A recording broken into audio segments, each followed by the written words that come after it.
Olá, nós somos os alunos da Licenciatura de Física do Instituto Federal de Caraguatatuba e bolsistas do PIBID. Estaremos auxiliando os alunos do primeiro ano do ensino médio do Maria Esther junto com o professor Roberto. Retomando ao vídeo anterior, começaremos com o modelo geocêntrico de Cláudio Ptolomeu. Ele acreditava que a Terra era o centro do universo e os demais planetas giravam em torno dela. Visto que o modelo apresentava muitas falhas, incentivou o estudo de vários pesquisadores por muitos anos. Apenas no século XVI foi surgindo a ideia do modelo heliocêntrico de Nicolau Copérnico, em que o Sol era o centro do universo e os planetas giravam em torno dele com órbitas circulares. Porém, esse modelo não tinha tanta precisão matemática. Foi então que Kepler decidiu estudar e entender o movimento dos planetas baseando-se nas anotações de Tycho, e criando as 3 leis que hoje nós conhecemos como as leis de Kepler. A primeira lei de Kepler, a lei das órbitas, diz que os planetas descrevem órbitas elípticas em torno do Sol, que ocupam um dos focos da elipse.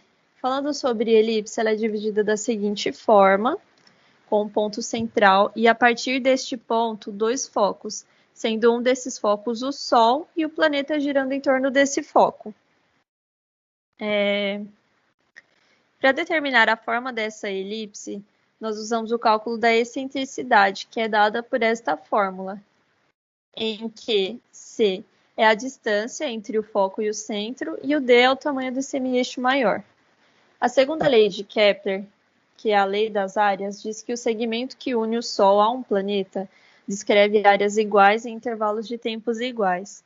Ou seja, o planeta sempre vai varrer áreas iguais em tempos iguais, criando uma relação de tempo e espaço, de tempo e área, dado por esta fórmula. A terceira lei de Kepler, que é a lei dos períodos, diz que existe uma relação de proporcionalidade entre o período de revolução de um planeta ao redor do Sol e o raio médio de órbita deste planeta. Kepler descobriu que se pegar o período da revolução de um planeta e elevar ao quadrado e dividir pelo raio médio da órbita elevado ao cubo, chegaremos a um valor constante. E essa conta, sendo feita para qualquer planeta, vai dar sempre o mesmo resultado. Para fazer a conta do raio médio, você precisa ter em mente que o ponto mais próximo do Sol é o perifélio e o mais distante é o afélio. Se você pegar a distância do Sol até o perifélio, chamando de Rzinho, e a distância do Sol até o afélio, chamando de R, e fazer a média aritmética, você chega nessa conta e descobre o resultado do raio médio. Tendo em vista que o movimento de translação de um planeta é equivalente ao tempo que ele demora para percorrer uma volta em torno do Sol, é fácil concluirmos que quanto mais longe o planeta estiver do Sol, mais longe será o seu período de translação e, consequentemente, maior será o seu ano. Conhecemos Newton como um dos maiores cientistas de toda a humanidade, né? Ele formulou muitas teorias, desenvolveu muitas leis para o movimento, para o cálculo. Ele é um dos cientistas mais conhecidos, né? Quando falamos de Newton, logo lembramos dele da famosa encenação que uma maçã cai na cabeça dele e ele pensa na lei da gravitação universal, né? Essa simulação, essa imagem, ela representa mais ou menos isso, né? Ele fala no desenho que isso doeu, espere um minuto, que é essa uma força que está sendo atraída pela Terra, né? Uma tirinha, né? Uma brincadeira. E aí ele chama de gravidade. Newton, após muitos estudos, ele estipulou todos os corpos eles se atraem. Essa foi, posso dizer, todos os corpos se atraem. Estudando isso, ele buscando entender, né? Porque a maçã cai. E nos seus estudos ele descobriu que o mesmo motivo da maçã cair é o mesmo motivo que atrai, que mantém os corpos em órbita, satélites, o Sol em órbita da Terra, é a mesma força que há em ação. E ele chamou essa força de gravitação. Para descrever essa gravitação, descrevendo essa lei, ele chegou nesse resultado aqui, né? F, que representa a força gravitacional, é igual a G M1, M2, que são dois corpos de massas diferentes, ou iguais, tanto faz, sobre o raio, a distância que separa esses dois corpos ao quadrado. A lei ela é aplicada especificamente para partículas, né? Para partículas. E G é uma constante gravitacional que tem esse valor aqui descrito, 6,7 vezes 10 elevado a menos 11.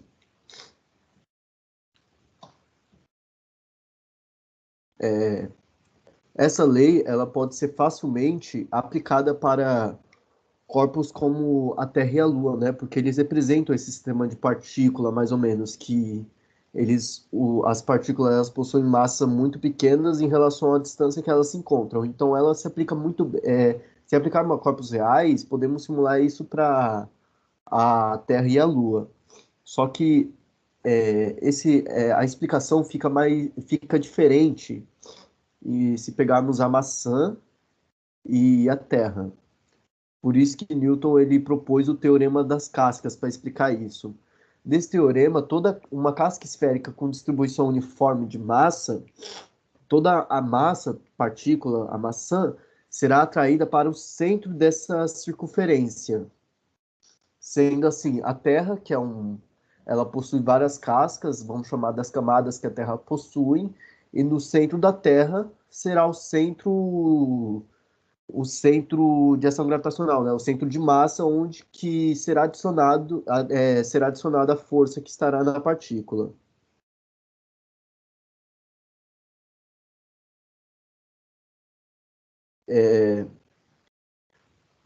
Newton, a terceira lei de Newton diz que toda força de ação gera uma força de reação, ou seja, se temos a Terra atraindo a maçã para o seu centro, a maçã também atrairá a Terra. Mas por que a maçã se move e a Terra não se move? Isso pode ser explicado pelo princípio fundamental da dinâmica, no caso, a segunda lei de Newton, onde F é igual a m vezes A, que a força é igual a massa vezes a aceleração. Nesse caso, a gente usaria a fórmula da força gravitacional para encontrar a força que age sobre esses corpos e substituiríamos da fórmula para calcular a aceleração. Se fizéssemos isso, conseguiríamos achar que a aceleração da maçã será 9,8. Só que a aceleração para essa força sobre a Terra, sobre a massa da Terra, será tão insignificante que a Terra ela não se moverá praticamente, né? Será muito pequena a aceleração que a maçã é muito pequena a aceleração que a maçã aplica na Terra, por isso que a Terra não se move. Sabemos que a força ela vai ser igual à força gravitacional, né? A força gravitacional é igual à força gravitacional. Então, substituindo essas duas fórmulas, ma da princípio fundamental da dinâmica com a lei da gravitação, se colocarmos a aceleração em evidência, conseguiríamos achar essa fórmula. Essa fórmula poderá ser aplicada para qualquer corpo do sistema solar, tanto para Júpiter, para o Sol, para a gente encontrar a aceleração gravitacional. No caso da Terra, a aceleração gravitacional na superfície dela é de 9,8 metros por segundo ao quadrado aproximadamente. Note que também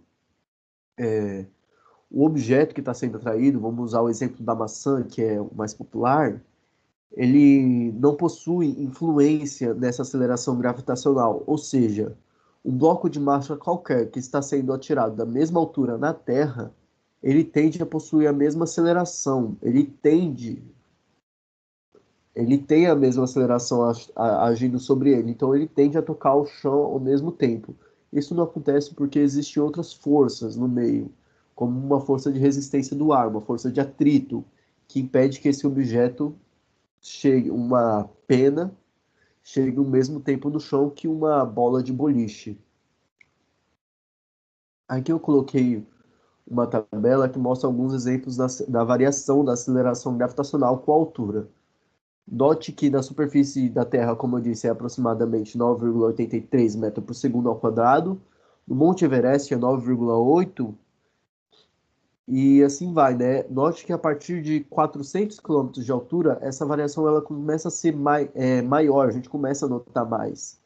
E uma altura de 35 2.700 quilômetros, que é onde o satélite de comunicação orbita, a aceleração gravitacional dele é 0,25, 0,225 metros por segundo ao quadrado. Note que a aceleração ela diminui conforme a altitude vai aumentando, né? Ou seja, se a aceleração diminui, a aceleração é proporcional à força gravitacional, a altitude, conforme a altitude vai aumentando, a força gravitacional diminui nesse objeto.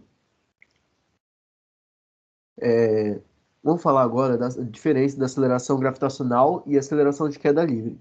A aceleração gravitacional a gente já descobriu, né? É a aceleração que a Terra ou um corpo de massa grande exerce sobre um outro objeto. Essa é a aceleração gravitacional. A gente vai usar o exemplo da Terra. No caso é 9,8, a aceleração gravitacional é a aceleração que um objeto sofre da Terra para ser atraído. A aceleração de queda livre é a aceleração que um objeto cai livremente da Terra. Se ele cai livremente, ele cai sem a atribuição da força de atrito, uma resistência no ar. Não poder, teoricamente, esses valores são diferentes. Eles são duas coisas diferentes. Na prática, os valores são muito próximos. Mas, teoricamente, não podemos dizer que eles são iguais. Por quê? A massa da Terra ela não está distribuída uniformemente. Ou seja, se o objeto, em determinados pontos, a força da massa da Terra, o objeto ele não é atraído com a mesma massa. Embora a diferença seja muito sutil, né? E a Terra ela não é uma esfera perfeita, ela tem um formato aproximado de um elipsoide. Ou seja, a distância não é a mesma também, que um objeto é atraído no Polo Norte ou no ponto máximo do Equador. E a Terra ela está girando em torno do seu próprio eixo. Se ela está girando, existe um movimento de rotação, né? E se existe esse movimento, existe uma força centrípeta aplicada para o centro. Se existe uma força centrípeta, existe aceleração centrípeta. E a gente, para poder chegar nessa aceleração de queda livre, a gente vai fazer a aceleração gravitacional menos a aceleração centrípeta. Essa é a diferença. Note que a aceleração de queda livre ela é menor que a aceleração gravitacional por causa desses fatores. Só que na prática, essa diferença ela é muito pequena, sendo que quando a aceleração gravitacional é 9,8 metros por segundo, na altura da superfície da Terra, né, é de apenas 0,034 metros por segundo, o que comparado com 9,8 é um número muito pequeno. A gravidade no interior da Terra ela funciona de uma forma diferente. Imaginando uma Terra homogênea, que tem as suas proporções separadas de forma igual, à medida que o objeto fosse mais fundo, as camadas que estão acima desse objeto penetrando na Terra, elas iam deixar de exercer influência nele. A massa dessa camada ela poderia ser descartada, diminuindo a força que age sobre esse objeto. Então, dessa forma, o objeto tende a diminuir e parar. Como a Terra ela não é homogênea, a partícula ela desce com uma força crescente até determinado ponto. Depois disso, ela vai atingir um valor máximo e depois ela decresce, tendendo a parar também. Quando jogamos um objeto para cima, a tendência é dele cair, né? Se arremessamos um projétil para cima a uma determinada velocidade, ele entrará em órbita pela Terra. Podemos descrever essa velocidade igualando que a força gravitacional, se o objeto vai estar em órbita, né, ele vai estar em um movimento circular sobre a Terra. Então, existe uma força centrípeta apontando para o centro da Terra. Essa força centrípeta ela é igual à força gravitacional do objeto. E aplicando essas duas fórmulas, sendo que a gravitacional é igual à força centrípeta, e isolando a velocidade, o v, que é igual à velocidade, temos que a raiz quadrada da constante gravitacional vezes a massa da Terra, no caso, sobre o raio ou a distância, a gente encontra essa velocidade mínima para o objeto entrar em órbita. No caso da Terra, essa velocidade mínima é de 8 km por segundo. Agora, se jogamos esse objeto a uma determinada velocidade, ele, uma velocidade, ele sairá da órbita da Terra, ele sairá simplesmente da Terra. Nesse momento que ele sai, a energia mecânica dele é nula. Ou seja, a cinética vai ser igual ao oposto da energia gravitacional, potencial gravitacional. Usando essa forma da cinética e da potencial gravitacional, temos que a velocidade de escape, que é essa velocidade que ele sairá, é a raiz quadrada de 2 vezes a constante gravitacional vezes a massa da Terra sobre o raio. Na Terra, essa velocidade ela é igual a 11,2 km por segundo, ou seja, se o objeto ele vai estar, a velocidade dele está entre 8 km por segundo e 11,2 km por segundo, ele estará em órbita na Terra, podendo estar em vários tipos de órbita diferentes com velocidades entre essas.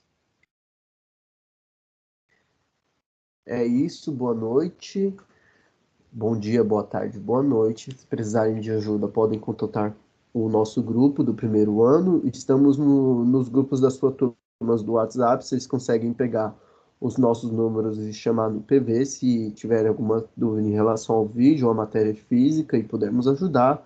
Os nossos nomes são Fabrício, Natália e José. Se vocês tiverem alguma dúvida, podem chamar